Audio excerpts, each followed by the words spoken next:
खुलुमबाय बाथौ बिबुंसार नायगिरि साफ्रोमनिसिमबो सिबिनाय आरो खुलुमनायखौ जासिहरबाय। बे समाव जोङो बाथौ धोरोमारि सावरायनाय बे हाबाफारिखौ जागायनो सानबाय। दिनै जोङो बाथौ थानसालि आरो बिनि गुमुर बिनि सायाव सावरायगोन आरो बिनि सायाव खेंफोरथि होनो थाखाय जों आलासि हांख्रायना लाबोदों। आलासियानो जाबाय बाथौ सोलोंथायारि बिथानि बारग' मासिगिरि एबा उदालगुरि जिल्ला दुलाराय बाथौ गौथुमनि हाबादानगिरि आसारि मानगेरेत मुस्रि गहिन चन्द्र बर' बिथांखौ गावनि सिनायथि होनो थाखाय खावलायबाय। लोगोसे बिथांखौ फरायनानै लानाय खुलुमबाय। बाथौ बिबुंसार नायगिरि गासै रायजो राजानिसिम आंनि सिबिनाय खुलुमनायखौ फिन बावहरबाय। बे समाव बाथौ थानसालि आरो बिनि गुमुर बिनि सायाव गुवारै खेंफोरथि होनो थाखाय आङो मानगेरेत बिथांखौ खावलायनाय जाबाय। बाथौ थानसालि आरो बिनि गुमुर बेनि सोमोन्दै दिनै आङो गासै जोंनि बाथौ सिबियारि रायजो राजाफोरनिसिम आङो आंनि फारसेनिफ्राय आं जाखिनि मिथियो बेखौ फोरमायथिनो थाखाय आङो आवगायबाय। जों बयबो मिथिगौ बाथौ सिबियारि गामि ओनसोल रायजो राजा बे बिथिङाव जों नायोब्ला गोदो गोदाय बाथौ थानसालिखौ जोङो नुनो मोनामोन। गोदोनि दिनाव बाथौ सिबियारिफोरा जोङो हाग्रा बंग्रायाव सिबिनाय मोदाय दावदाय सिबिनाय बेखौ जोङो नुनो मोनदोंमोन। नाथाय आथिखाल मुगायाव साइन्टिफिक बे मुगाजों गोरोबहोनायजों लोगोसे 1992 मायथाइनि 16 मे खालि दुलाराय बाथौ धोरोमारि गौथुमखौ दानायनि उनाव बाथौ धोरोमा मोनसे साइन्टिफिक नोजोरजों बिनि सिबिनाय हाबाफारि बेफोरखौ हिन्दु धोरोमनिफ्राय आनज्रायबोनानै बाथौ धोरोमखौ गावनि आंगो धोरोमखौ सिरिबाङै सिबिनो हाबाफारि लादों। आरो बे हाबाफारिजों लोगोसेनो जोंनि बाथौ सिबियारिनि गेजेराव साननाया फैदों गुबुन गुबुन हिन्दु धोरोमफोरा जेरै थानसालि दङ जोंहाबो बाथौ धोरोमारिफोराबो थानसालि सानाया गोनां। आरो बेबायदियैनो दुलाराय बाथौ गौथुमनि दैदेननायाव जोंहा आनसलिक जिल्ला लेभेलनि धोरोमारि गौथुम दङ, आनसलिक लेभेलनि धोरोमारि गौथुम दङ आरो गामियारि धोरोमारि गौथुम दङ। आरो बिब्दिहै आथिखालाव गामियारि धोरोमारि गौथुम, आनसलिक धोरोमारि गौथुम, जिल्ला धोरोमारि गौथुम गासै बिथिङावनो थानसालि लुनाय बे हाबाफारिखौ खालामबाय। आरो मोनफ्रोमबो गामियावनो जोंहा दा सिबिनायनि थानसालि बेखौ जोङो बानायनानै लाबाय। आरो गोदो गोदायाव जों बेखौबो नुनो मोनोमोन गावबा गाव न'खरावबो बिदि थानसालि गैयामोन। आथिखालाव बयनिबो न'खराव सिजौ गायनानै सिरिबाङै सिबिनाय थानसालि लुनानै सिबिनाय बे हाबाफारिखौ जोङो लानायखौ नुनो मोनदों। आथिखालाव बाथौ धोरोमा हिन्दु धोरोमनिफ्राय जानगार जाबोनानै गावनि असे आंगो आरो नंगुबै बाथौ धोरोमखौ सिबिनो बयबो लाबाय। दा जों बुंनो थाङोब्ला मोनसे हारिया गावनि सोदोमस्रिखौ दिन्थिनोब्ला मुलुगाव थानसालि थानाया जोबोद गोनांथार। थानसालियानो जादों मोनसे हारिनि सोदोमस्रि। दा बेखायनो जोंहा गामियारियावबो आनसलिक लेभेलावबो आरो जिल्ला लेभेलावबो बेफोरबायदि थानसालि लुनाय हाबाफारिखौ लाबाय आरो गोबाङावनो जोंहा थानसालिया जाबाय। दा बिदिब्ला जोङो थानसालि लुनाय बे थानसालि लुनायनि गोनांथि बे गोनांथिया आथिखालाव जोबोद बयजोंबो गोसो बोजानाय जाबाय। मानो होनबा इसोरखौ सुंग्रिनो, इसोरखौ सिबिनो, जयै आरज गाबनो बाथौ थानसालिया जोबोद गोनांथार। ओंखायनो जोङो गामियारि लेभेल, आनसलिक लेभेल आरो जिल्ला लेभेलाव थानसालि लुनाय हाबाफारिखौ जोङो दावगानायखौ नुनो मोनदों। दा बिब्दिहाय जोंनि थानसालिया मोनसे महरनि लुनाय आनसलिक लेभेल जिल्ला लेभेल एबा गामियारि लेभेलाव मोनसे महराव लुनाय बे लुनाया जोबोद गोनां थानसालि लुनाया जाहाथे गुबुन गुबुन जायगायाव आलादा आलादा जाया एखे रोखोमनि जालाङो जेरावखि थाङा माने थानसालिखौ नुनाय लोगो लोगो बाथौ थानसालि होनना मिथिनाय मोनसे नेरसोन बे नेरसोनखौ बयबो मोनसे महरावनो लुनाय बेफोरबायदि हाबाफारिखौ लानांगौ आरो जोंनि बाथौ सिबियारिफ्रा लागासिनो दङ दा बाथौ थानसालि लुनायनि बेलायाव आथिखालाव जोङो जोंनियाव 12 बिथा बाथौ बिथा आरो माइनाव बिथा बे मोनथामखौ नोजोर होनानै बिनि सायाव गम्बुजखौ लुनाय जायो आरो बेवहाय जोङो नुनो मोनदों गोजौआव गम्बुजाव मोनबा खोलोबनि थोरफो बिदि साजायनानै लुनाय बेखौ जोङो थानसालियाव नुनो मोनो दा बिदिब्ला बे मोनबा खोलोब माने साजायनाय बेखौ मानो गोनांथि दङ बेखौ बाथौ सिबियारि धोरोमगुरुफोरा माखासे नोजोर होनानै बेखौ लुनायनि हाबाफारिखौ लादों बे जाहैबाय जोंनि अरायथा गुरु हा दै बार अख्रां जायनि गेजेरजों अबंगसाय आफा बोराइ बाथौआ बे मुलुगखौ सोरजिदों गासै जिब जिबि मानसि दुमसि जिराद आरादखौ सोरजिदों बेखौ नोजोर बोनानैनो मा खालामदों बाथौ थानसालिनि गम्बुजखौ मोनबा खलबाव साजायनानै लुनाय बेखौ लादों आरो बिनि गोजौआव मोनथाम खलबनि दो बायदि महरनि मोनथाम खलबनि बिदि बानायनाय बेखौ हाबाफारिखौ लादों बेबो जाबाय मा अबंगसाय आफा बोराइ बाथौआनो रां राशि गोहो राशि माने मैथा राशि बेखौ बुंदों बेनो सोरजिगिरि फालिगिरि फोथैगिरि होननानै फोथायदों आरो बिब्दियैनो थानसालिखौ लुदों आरो बे थानसालिनि सिङावनो जोंहा गाहायाव आगदाथिंजाय 12 बिथा गेजेराव बाथौ बिथा आरो आगसिथिंजाय जोंहा माइनाव बिथा थायो दा बेवहाय जोङो गाहायै बाथौ बिथायाव जोंनि जि बावनाय थिनायनि खान्थि बे बावनाय थिनायनि बेलायाव बाथौ बिथायाव जोङो सिजौ जोंहा सिगाङाव थाबाय सिजौनि एसे आफाङावनो जोङो बाथौ बिथा बानायनानै बेवहाय अबंगसाय आफा बोराइ बाथौनि मुङाव लाइजौलाइ बनानै गय जरा फाथै जरा होनानै आलारि बाथि फोजोङो आरो बिनि गाहायावनो मोनबा फाथालि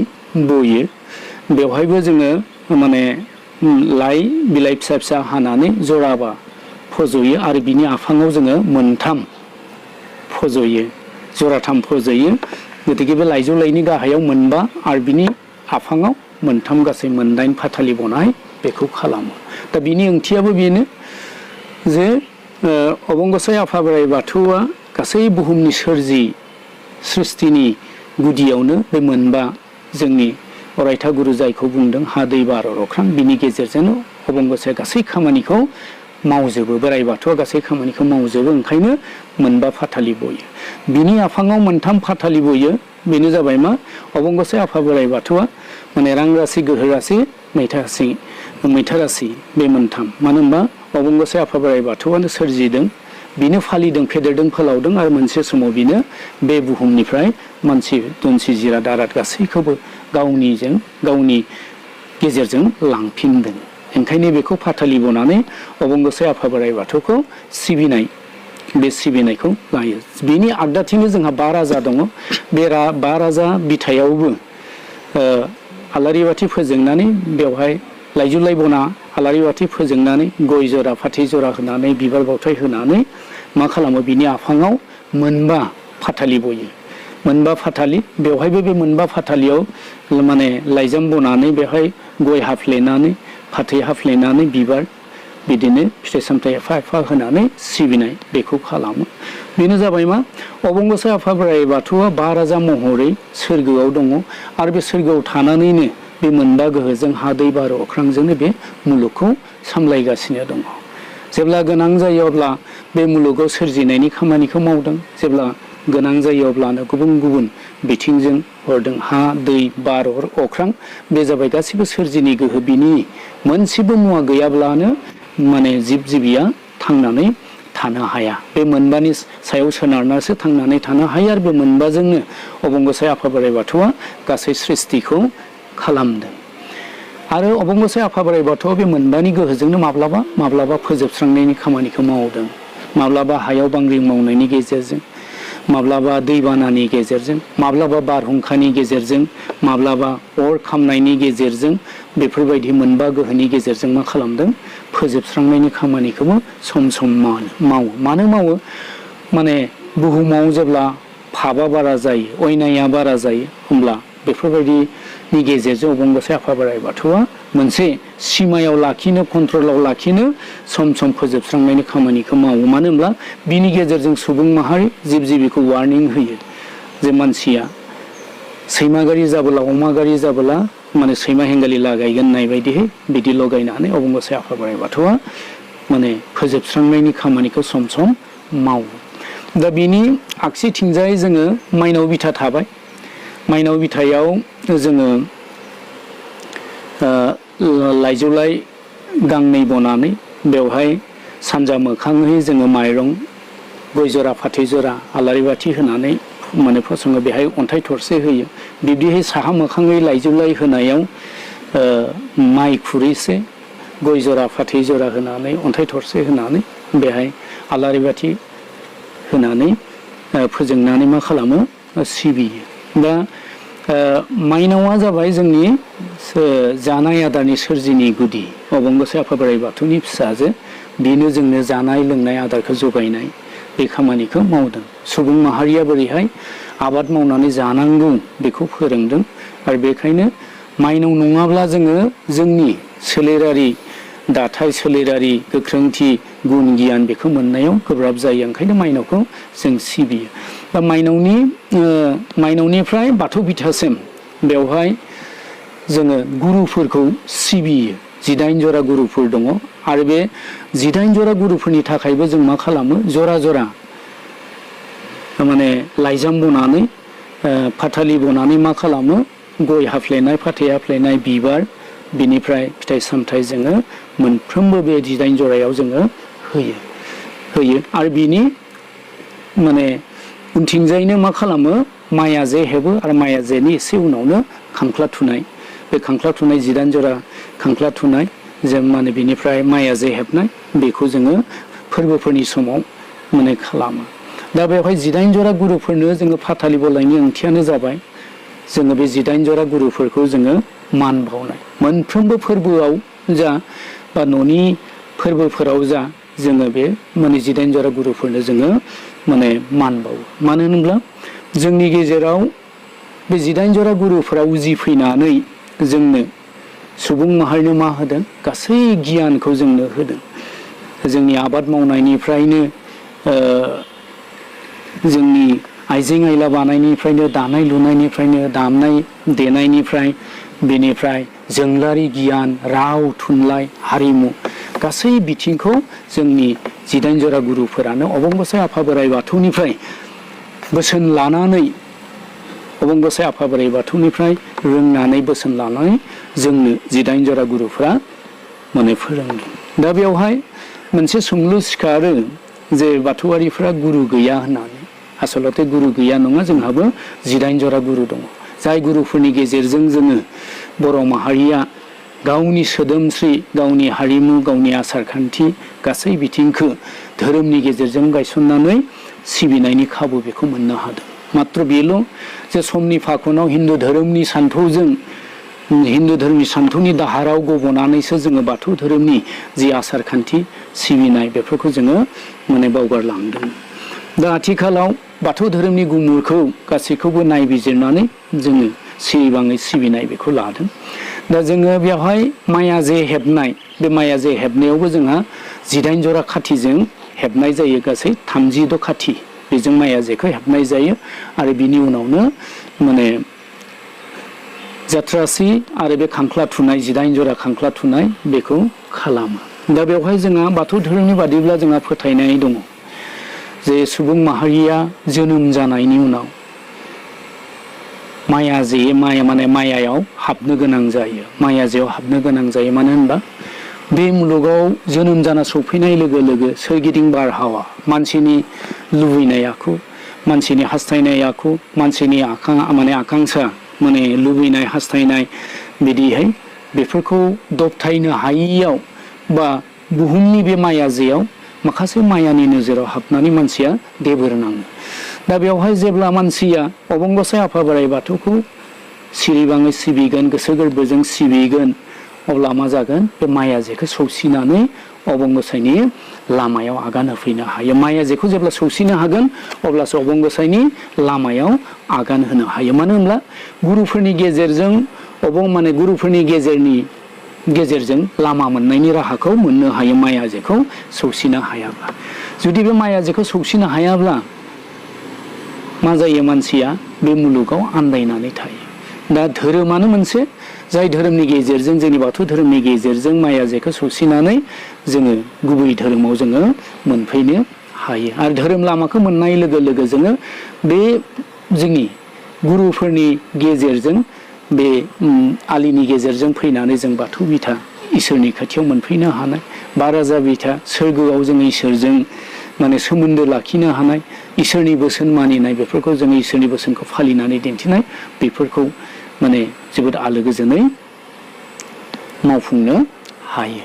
दा बिब्दिहै जोंहा जोंनि जि थानसालिनि गुमुर, बियो थानसालि लुनायजों लोगोसे थानसालि सिङाव जोंनि अबंगसाय आफा बोराइ बाथौखौ सिरिबाङै सिबिनाय, बे खान्थियाबो जोंहा सिरिबाङै जानाया जोबोद गोनां। दा बेजों लोगोसे मोनसे खोथाखौ जों रायखांनांगोन, बे जाबाय मा? जों जिखि सिबिया, फोरबोआव जा जेरावखि जा जिखि सिबिया, जोंनो गोनांथार मोनसे मुवाया जादों मा? दै गोथार बानायनाय। दै गोथार बानायनाय, दै गोथारा जोङो जिखुनु सिबिनायनि सिगाङावनो मुवा बेसाद बा बावथाय मुवा बा न'खर बा मानसि दुमसि बेफोरखौ गोथार खालामनानै लानो हानायनि मोनसे राहा। बेजों गोथार खालामनानै लानो हानायनि उनावसो जोङो सिबिनायनि खामानिखौ मावो। दा दै गोथारखौ जोङो सरासनस्रा गोदो गोदायाव दैमा दैसानिफ्राय बोखांना लायोमोन। बेवहाय दैमा दैसायाव थांनानै मा खालामोमोन? लाइजौ लाइ बनानै, गय जरा फाथै जरा होनानै, आलारि बाथि सावनानै, दै खुंग्रिनाव आर'ज गाबनानै दैखौ बोखांना लाबोनानै बिब्दिहै गोथार खामानि मावनायाव हाबाफारियाव बाहायोमोन। खिन्थु आथिखालाव जोङो बे जुगाव जिहेथु जोंनियाव गावबा गाव न'आवनो दै बोखांनो हानाय बा दै दोननो हानाय राहा लामा दङ। बेनिफ्रायनो, बे आइजेंनिफ्रायनो दैखौ लथायाव लानानै बेवहाय जाथ्रासि, थुलुंसि, बेनिफ्राय दुब्रि हाग्रा दायोबा ज' खानानै बेवहाय दोननानै लथायाव माइरं आलुवा बायस'यि गरबा बिदिहै होनानै, बेनिफ्राय बे दैखौ लानानै अबंगसाय आफा बोराइ बाथौनि थानसालि मोखाङाव हान्थु खेरायनानै बेवहाय आर'ज गाबनानै रायख'नानै लानांगौ जे बे दै गोथारा जाहाथे जों अरायबो गोथार खालामनायजों लोगोसे मानसिनि गोसोनि सिङाव साननाय हनाय गाज्रि बेफोरखौ बोस्रांनानै बा सुस्रांनानै गोथार गोसोजों इसोरनि खामानियाव आगान सुरनाय, बेखौ जाहाथे मावफुंनो हायो। आरो बिनि गेजेरजों, बे दैनि गेजेरजों जाहाथे बेमार आजारा जानो हाया, बेखौ रायख'ना लानानै मा खालामो? दै गोथारखौ बानायनाय जायो। आरो बे दै गोथारखौ जोङो थानसालियाव बावथाय मुवानि सायावनो जा, सिबियारिफोरनि सायावनो जा, न' बां बेफोराव सारस्रोनानै फोरबोफोराव जोङो गोथार खालामनानै लानाय जायो।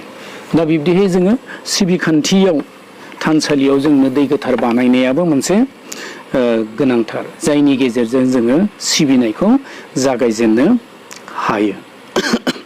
दा बिब्दिहै जोङो फोरबोफोराव जोंहा मोनबा फोरबो दङ। मोनबा फोरबो, बेनो जाबाय जोंहा बैसागु फोरबो, जायखौ जोङो संसारि खेराइ होननानै बुङो। बिनि उनाव आरो जोंहा फैबाय आमथिसुवा फोरबो, जायखौ आवसिया खेराइ फोरबोबो होननानै बुङो। बिनि उनाव फैबाय जोंहा माइनाव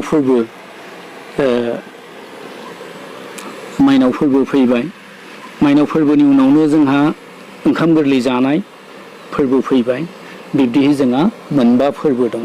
दा बे फोरबोफोरावबो जोंनि बावनाय थिनाय फाथालि बनाया फ्राय एखे गोजा माने जों जेरैहाय मोनसे फोरबोआव फालियोबा फ्राय माने जोंनि बावनाय थिनाय बेफोर गासैबो माने एखे गोजा बेवहाय दा बेवहाय बे फोरबोआव जोङो दहाय आं जेरै बुंलांदों बेखिनिखौ जोङो फोरबोफोरावबो फालिजोबो दा बेवहाय माखासेफ्रा सोंनो हागौ जे बा साननो हागौ माने जोङो बे फोरबोफोराव एखे जायो खिन्थु फोरबोनि मुङा बेलेग बेलेग बिब्दि खिन्थु बावनाय थिनाया गासैबो एखे मात्र जोङो मोननैसो फोरबोआव एसे जुदाथिखौ नुनो मोनो जेरैहाय आमथिसुवा फोरबो होनना बुङोब्ला बेहाय गाहायै फिथाइ सामथाइखौ लानानै बावफानानै सिबिनाय बे जायो बेनिफ्राय आरो ओंखाम गोरलै जानाय फोरबो बे एसे माने माखासे आलादा हाबाफारि बेवहाय दंदेरो ओंखाम गोरलै फोरबो जानायावबो जोङो जेरैहाय गुबुन फोरबो जों एखे बावनाय थिनाय फाथालि बनाय बेखौ खालामो नाथाय मात्र जोंहा मा जायो थानसालिनि एसे खोलाहा एसे उदां जायगायाव मा खालामो एसे सनना लाना लिरनानै लाइजौलाय बनानै बेहा आलारि बाथि फोजोङो बिनि आफाङाव माने लाइजौलाय नङाब्लाबो माबा मोनसे बिदिनो थालिर बिलाइ बा माबा मोनसे बनानै बेवहाय मा खालामो मोनसे जायगाथिं एसे मा खालामो जोंनि आइजें आइला रुवा सिखा बायदिसिनाफोरखौ फारसेथिं दोनो आरो फारसेथिं मा खालामो बावनो लानाय जानो लानाय ओंखाम संनाय ओंखाम गोरलै बेखौ ओंखाम ओंख्रि होयो दा बेहाय खोथाया जाबाय मा जोंनियाव मा होनो बेखौ बिश्वकर्मा जोंनियाव बिश्वकर्मा फुजा गैया नाथाय जों बाथौ सिबियारिफोरा बा बर' मानसिफ्रानो बिश्वकर्मा फुजाखौ हिन्दु धोरोमजों खारफानानै बिश्वकर्मा फुजाखौ होबोफाबाय थादों बिश्वकर्मा दिनाव जोङो मटर गारि सुनानै बिश्वकर्मानि मुङाव बावनाय थिनाय बेखौ खालामबोदों एबा गुबुन गुबुन हिन्दु धोरोमफ्रा सिबिनाय थावनियाव थांनानै मा खालामदों जोङो बेहाय सिबिफाहैदों नाथाय जोंनियाव आलादाहाय बे ओंखाम गोरलै फोरबोआवनो बेखौ माने सिबिनाय जायो बेवहाय जोङो गाहायै रजं बोराइ रजं बुरैखौ मान होनानै सिबियो रजं बोराइ रजं बुरैयानो जादों मा जुन्थि जुनला आइजें आइला इन्जिनियारिं जिखिनि गारि मटर सोरजिनायनि गुदियावनो दङ माने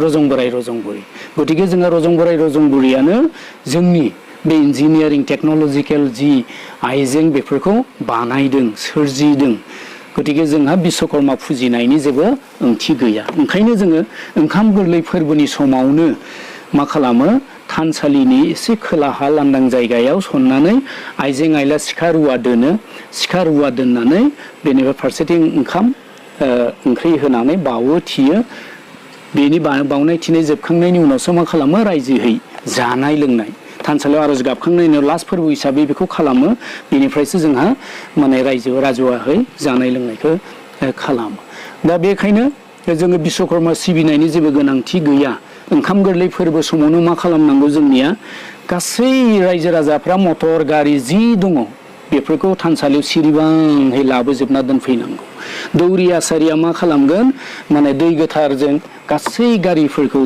माने दै गोथार सारनानै होगोन बिदिहाय आरो खायसे खायसे बिदि नेम खालामदों गुफुर आवा खुन्दुं खानानै होयो गारि माने ग्लास बे जेराव खाथावना जायगा दङ बिदि अबंगसे आफा बोराइ बाथौनि खाथियाव बोर बिनानै बिदि खानानै होयो दा बिदिहाय जोङो मा खालामो माने सिबियो गतिके जोंहा अबंगसे आफा बोराइ बाथौआ जोंनो गासै आयदानि माने गासै आयदाखौ सोलोंनो रोंनो थाखाय जोंनो गुरु हरखादों आरो बेबायदि रजं बोराइ रजं बुरैया बिब्दिहै जोंनो गासै बे माने इन्जिनियारिं दिग टेक्न'लजिकेल दिग बे दिगखौ जोंनो फोरोंदों ओंखायनो जोङो बिश्वकर्मा सिबिनायनि जेबो ओंथि गैया जोङो ओंखाम गोरलै फोरबोआव जोङो बिश्वकर्मा फुजाखौ बिश्वकर्मा फुजा बायदियै जोंनि रजं बोराइ रजं बुरैखौ जोङो सिबिनाय बे खान्थिखौ जोङो खालामबोगासिनो दं आरो बेखौ इयुनावबो जोङो खालामलांनांगोन बेयो दा बेयो जाबाय एसे आलादा ओंखाम गोरलै फोरबोआल' फ्राय फोरबोआ जोंनिया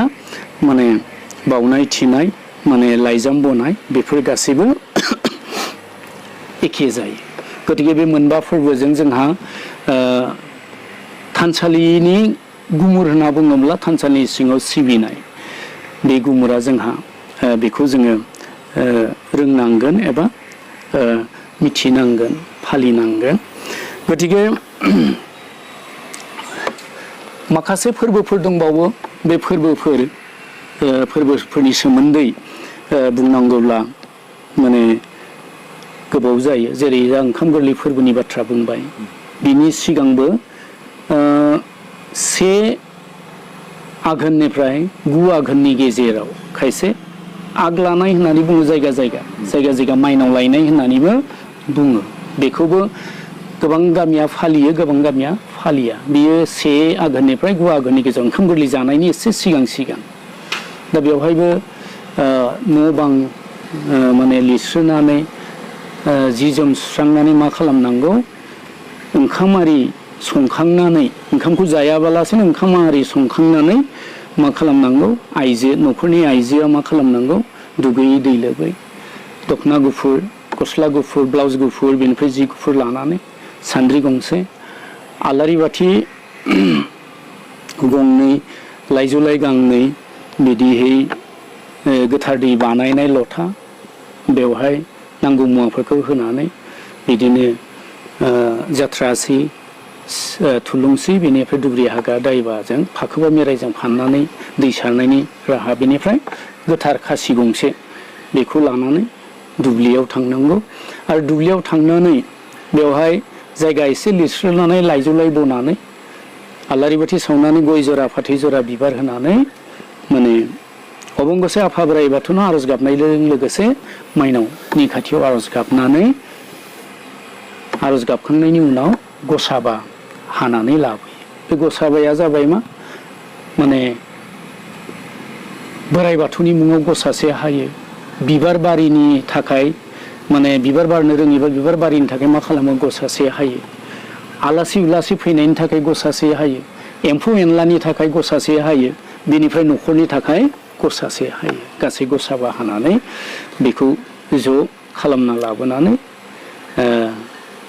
लांफानाय सान्द्रियाव आलारि बाथि फोजोंनानै बेवहाय जि गुफुर बनानै बिनि सायाव दोननानै न' फारसे बे गसाबाखौ लाबोनानै बाख्रियाव दोनफैनाय, खायसे बाख्रियाव दोनो, खायसेया मा खालामो, माइनाव न'आव माहेन्दो खनायाव बेखौ माने सिरिबाङै आलायनानै दोनफैयो।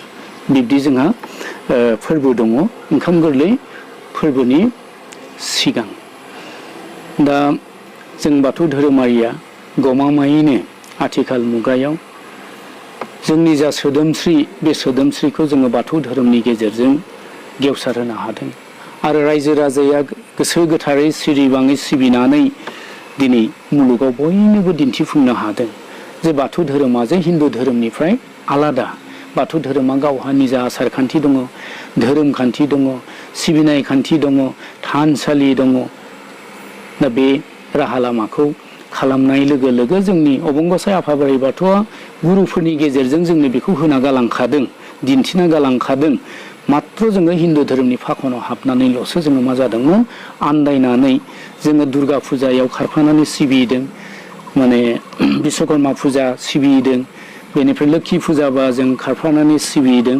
बिब्दिहै जों आन्दायदोंमोन, जोंनिखौ जों सिबिनो रोङा जादोंमोन, इसोरखौ गाबज्रिनो रोङा जादोंमोन। नाथाय जोङो दा बाथौ धोरोमारि हिसाबै जों दिनै फोसाबनायजों लोगोसे फोसावनाय, फोगोमनाय बे खामानिखौ जोङो बाथौ धोरोमारि बर' रायजो राजानि गेजेराव लांनायजों गेजेरजों जोंनि दौसि दौरि आसारि गोथारि आरो जोंनि गामियारि आफाद, आन्सलिक आफाद आरो जिल्लायारि आफाद, बेनिफ्राय मिरु आफाद, बे मिरु आफादनि गासै जि जोंनि आफाद दङ, जेरैहाय लाइमोन आफाद, माइनाव आफाद, बेनिफ्राय गुबै आफाद, बे आफादफोरनि नाजानायनि गेजेरजों दिनै बाथौ धोरोमा सिरिबाङै दैदेनजादों आरो सिरिबाङै सिबिजादों।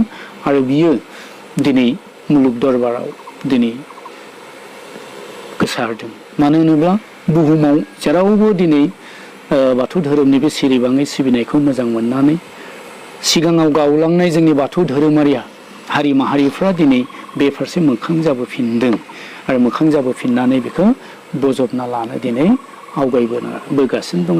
दिनै नागालेण्ड, मिज'राम, मणिपुर, दिल्लीयानो जा, भारतनि गुबुन हादर बांलादेशआवनो जा, नेपालावनो जा, जेरावबो मा जादों, दिनै बे सिबिखान्थिखौ मोजां मोननानै माने बर'आ जे गमामायै निजा मोनसे आलादा धोरोम दङ, निजा आसारखान्थि दङ, हारिमु दङ आरो बियो जोबोद जौगा थाखोनि जोबोद साइन्टिफिक सिबिनाय खान्थिया बेखौ मोनदांमोननानै दिनै मानसिफ्रा बाथौ धोरोमनि फारसे फिन माने मोखां जाबोफिनदों आरो बजबनानै लादों।